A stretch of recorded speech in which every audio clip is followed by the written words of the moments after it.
सत श्री अकाल। आज हम माघ महीने की संक्रांत मना रहे हैं और जैसे हर महीने हम हर संक्रांत के हुक्मनामे को डिस्कस करते हैं, तो इस बार भी हम माघ संक्रांत के हुक्मनामे को डिस्कस करेंगे। और साथ ही जो गुरु गोबिंद सिंह जी की साखी इस दिन के साथ जुड़ी है, जिसमें उन्होंने हमें ब्लेस किया है कि हम भी उन 40 मुक्तों की तरह मुक्त हो जाएंगे अगर हम उनकी कथा को सुनेंगे या सुनाएंगे। तो हम वो साखी भी आज डिस्कस करेंगे। तो सबसे पहले शुरू करते हैं माघ की जो हुक्मनामा है उसके मीनिंग्स में। तो वो ऐसे शुरू होता है, माघ मजन संग साधुआं धूड़ी कर स्नान, हर का नाम ध्याए सुन सबना नौकर दान। तो इसमें क्या बाबा जी हमें बता रहे हैं कि माघ में माघ मजन संग साधुआं मतलब साधुओं के साथ। साधु कौन होते हैं? जो साधना के पथ पर हैं, जो हर समय प्रभु को याद रखने का प्रयास कर रहे हैं। क्योंकि इस माया की दुनिया में बहुत आसान है कि हमें प्रभु भूल जाता है, लेकिन वो दिन रात इसी साधना में लगे हैं कि प्रभु उनको ना भूले।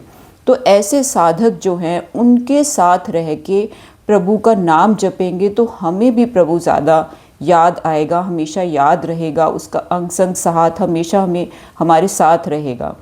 तो इसमें बाबा जी बोलते हैं, माघ मजन संग साधुआं धूड़ी कर स्नान। साधुओं की धूड़ी में स्नान कर। धूड़ी में स्नान करने का मतलब है कि अपने आप को इतना हम्बल बनाना है, इतना नीवा बनाना है, क्योंकि उन साधुओं का हम मुकाबला नहीं कर सकते। तो उनके सामने सिर्फ हम्बल रहना, जो वो हमें कहें, जैसे नाम जपने की हमें प्रेरणा करें, हमें वैसे नाम जपना है। हर का नाम ध्याए सुन सबना नौकर दान। तो हर का नाम को हमें याद भी रखना है और सबको दान देना है। तो अब दान देने का यहाँ पे किसी भी तरीके से दान हो सकता है, जो कोई पैसे का, कपड़े का, खाने का, विद्या दान, नाम दान, नाम जप रहे हैं और जपा रहे हैं, वो भी एक तरह का दान है। तो किसी भी तरह का दान हमें देना है। माघ मजन संग साधुआं धूड़ी कर स्नान, हर का नाम ध्याए सुन सबना नौकर दान। इससे क्या होगा? जन्म कर्म मल उतरे, मन की मन ते जाए गुमान। जन्म कर्म से जो हमें मैल चढ़ गई है हमारे मन पर, जो हमें प्रभु से जुड़ने नहीं देती, वो हमारी मैल उतर जाएगी और गुमान चला जाएगा, मतलब ईगो चली जाएगी। क्योंकि जब दान करेंगे तो हमें रियलाइज़ होगा कि हम प्रभु से एकमिक हैं, तो हमसे जुदा कोई नहीं है, सब एक ही कॉन्शियसनेस है। तो मन से वो ईगो की, जो एक ईगो क्या है, जो हम अपने आप को एक अलग एंटिटी मानते हैं कि हम अलग हैं, वो अलग है। लेकिन जब दान करते हैं तो हम एक ही लेवल पर आ जाते हैं कि सब हम लोग एक ही हैं, तो मन से वो गुमान चला जाता है। तो जन्म कर्म से जो मैल चढ़ गई है वो उतर जाती है। जैसे बाबा जी ने और शब्द में भी कहा है कि जन्म कर्म मल उतरे मनते जाए गुमान, काम क्रोध ना मोहिए बिन से लोभ सुआन। काम और क्रोध जो सबसे बड़े हमारे शत्रु हैं, और जो तीसरा और सबसे बड़ा शत्रु है वो है लोभ। तो उनको स्वान के साथ, मतलब एक कुत्ते की तरह कंपेयर किया। जैसे कुत्ता हमेशा लोभी रहता है, उसी तरह हमारा मन भी हमेशा लोभ में रहता है कि और से ज़्यादा एकत्र कर लूँ। लेकिन जब हम दान करते हैं तो ये प्रवृत्ति हमारे अंदर से चली जाती है, हम चीज़ों को थोड़ा अपने से अलग कर पाते हैं क्योंकि उनको हम दे रहे हैं। तो काम क्रोध मतलब कामना, डिज़ायर्स, क्रोध, एंगर और लोभ, जो तीन हमारे मन के सबसे बड़े शत्रु हैं, ये हमसे अलग हो जाते हैं। सच्चे मार्ग चल दिया उस्तत करे जहान। सच्चे मार्ग पे जब हम चलते हैं तो सारी जहान हमारी उस्तत करता है। पर इस वजह से हम नहीं चल रहे, जो साधु जो लोग होते हैं या जो सज्जन लोग होते हैं, वो इस वजह से नहीं करते कि उनकी जहान उस्तत करे, बट जहान अपने आप ही उनकी उस्तत करने लग जाता है, क्योंकि उनको फ़ायदा हो रहा होता है उनसे, और वो निष्काम वे से सेवा करते हैं। उनको इससे नहीं फ़र्क पड़ता कि कोई उनकी उस्तत करे या ना करे, लेकिन फिर भी सारा जहान उनकी उस्तत करता है, क्योंकि सबको उनके होने का फ़ायदा हो रहा होता है। 68 तीर्थ सगल पुण्य जी दया परवान।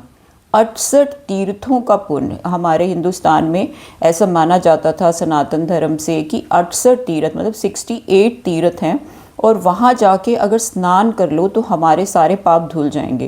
लेकिन बाबा जी ने हमें कहा है कि अगर हम जीवों पे दया कर लें तो हमारा 68 तीर्थ के बराबर का पुण्य हमें मिल जाएगा। हमें इतनी जगहों पे घूमने की ज़रूरत नहीं है। सिर्फ अगर मन में हम दया आ जाए, कोई ऐसा जीव हमारे सामने आए जिसको हमारी ज़रूरत है और उस पर हमें दया आ जाए और हम उस पर कुछ भी उसकी हेल्प कर ले, किसी भी तरीके की हेल्प जो उसको ज़रूरत है, तो हमारा समझ लो 68 तीर्थों का स्नान हो गया। तो बाबा जी ने इतना ईजी कर दिया हमारे लिए कि ये हम कैसे कर सकते हैं। जिसनो देवे दया कर सोई पुरख सुजान, पर जिसको वो देता है अपनी दया करके, ये गुण देता है, वो ही पुरख सुजान है, मतलब वो जानने वाला है। तो हमें अरदास करनी है, प्रभु हमें भी ऐसी मत दे, सुमत दे कि हमें हमारे मन में दया आए, कंपैशन आए। अगर हम किसी की गलती देखें तो उस पर गुस्सा ना आए, दया आए कि हम ये सफ़र कर रहा है इसलिए गुस्सा कर रहा है, और इसी तरह हम भी उस गुस्से से, कामनाओं से, डिज़ायर से बाहर निकल सके। जिना मिलया प्रभ आपना नानक तिन कुर्बान। गुरु नानक देव जी कहते हैं जिनको वो प्रभु मिल गया है उस पर मैं कुर्बान जाता हूँ। माघ सुचे से काढ़िए जिन पूरा गुरु मेहरबान।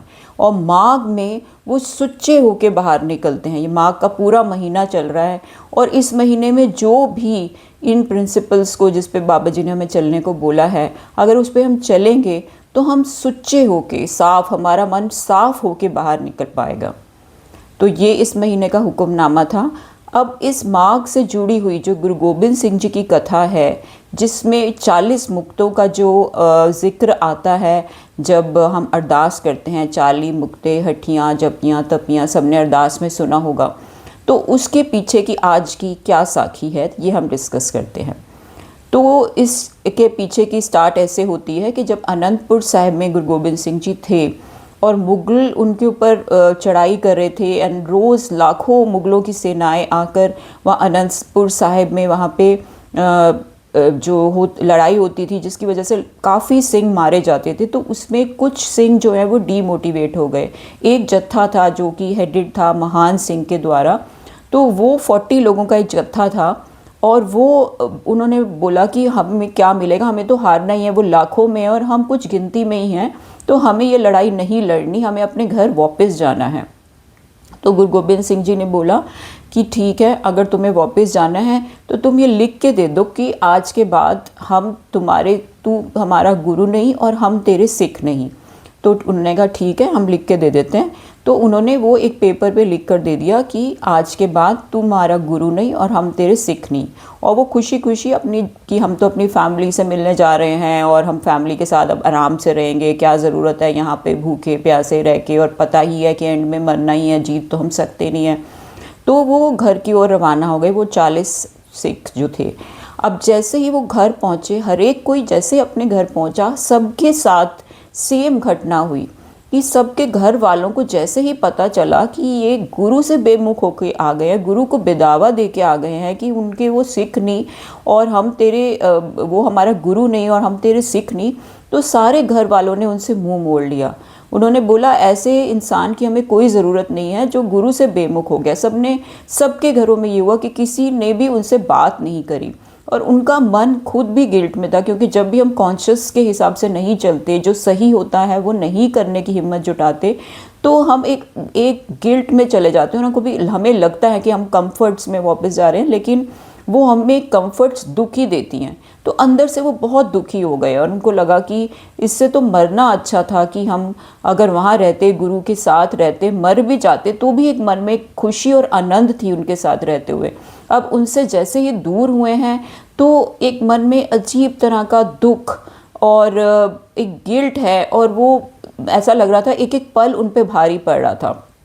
उन सारों ने आपस में बात करी और सारे एक जगह पे मिले। तो उन्होंने बोला हम एक जगह पे मिलते हैं और डिसाइड करते हैं कि क्या करें। और सबके मन में वैसे ही सिचुएशन हो रही थी, सबके मन वैसे ही गिल्ट में, दुखी में।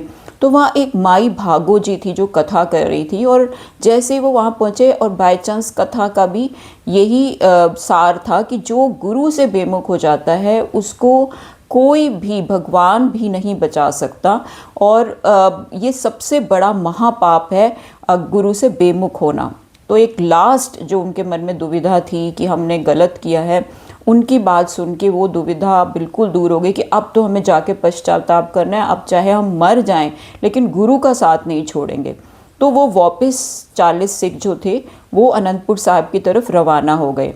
अब रास्ते में उन्होंने देखा कि मुग़लों की सेना जो आ रही थी गुरु गोबिंद सिंह जी की और उनकी जगह जहाँ पे गुरु गोबिंद जी स्टे करते थे अनंतपुर साहिब में, उसकी तरफ बढ़ रही थी। उन्होंने कहा इससे पहले कि वो हमारे गुरु तक बढ़े और उनको कुछ हो तो हम आगे आके अपनी जान दे देंगे।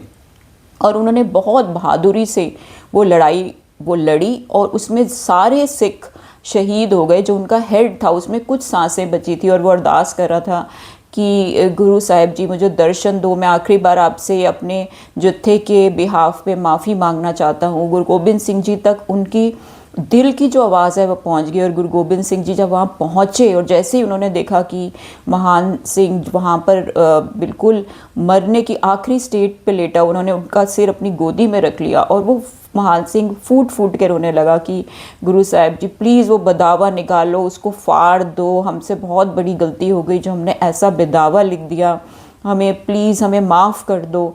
तो गुरु गोबिंद सिंह जी ने बोला तुम तो मेरे बच्चे हो, बच्चे तो गलती करते हैं, कोई बात नहीं, और तुमने इतना शहीदी दी अपनी, तुम्हें ही मुक्त नहीं हो करेंगे। जो भी तुम्हारा नाम लेगा, जो भी तुम्हारी कथा करेगा या सुनेगा, वो सब भी वो आज के दिन वो मुक्त हो जाएगा। और वहाँ पे आज गुरुद्वारा मुक्तसर साहिब है जहाँ लोग जाके उनकी कथा करते हैं। और आज के दिन सब उन 40 मुक्तों की कथा को याद कर कर अब सीख लेते हैं कि हमें गुरु से बेमुख होकर कोई भी कंफर्ट्स हमें खुशी नहीं दे सकती। तो ये माघ महीने की आज जो संक्रांत है, आज उन्हें हम 40 मुक्तों को भी याद कर रहे हैं कि हमसे भी ये गलती ना हो कि हम कंफर्ट्स के को सोच के गुरु से कभी बेमुख हो जाए तो हमें मुक्ति नहीं मिल पाएगी। लेकिन गुरु के साथ रह के अगर कोई डिफ़िकल्टी भी आती है, कोई मौत भी आ जाती है, तो वो मौत भी मुक्ति का कारण बन जाती है। तो ये आज माघ महीने की संक्रांत का हुक्मनामा और गुरु गोबिंद सिंह जी की और 40 मुक्तों की साखी थी। इसके साथ ही हम अब यहाँ समाप्ति करते हैं। वाहिगुरु जी का खालसा, वाहिगुरु जी की फतेह।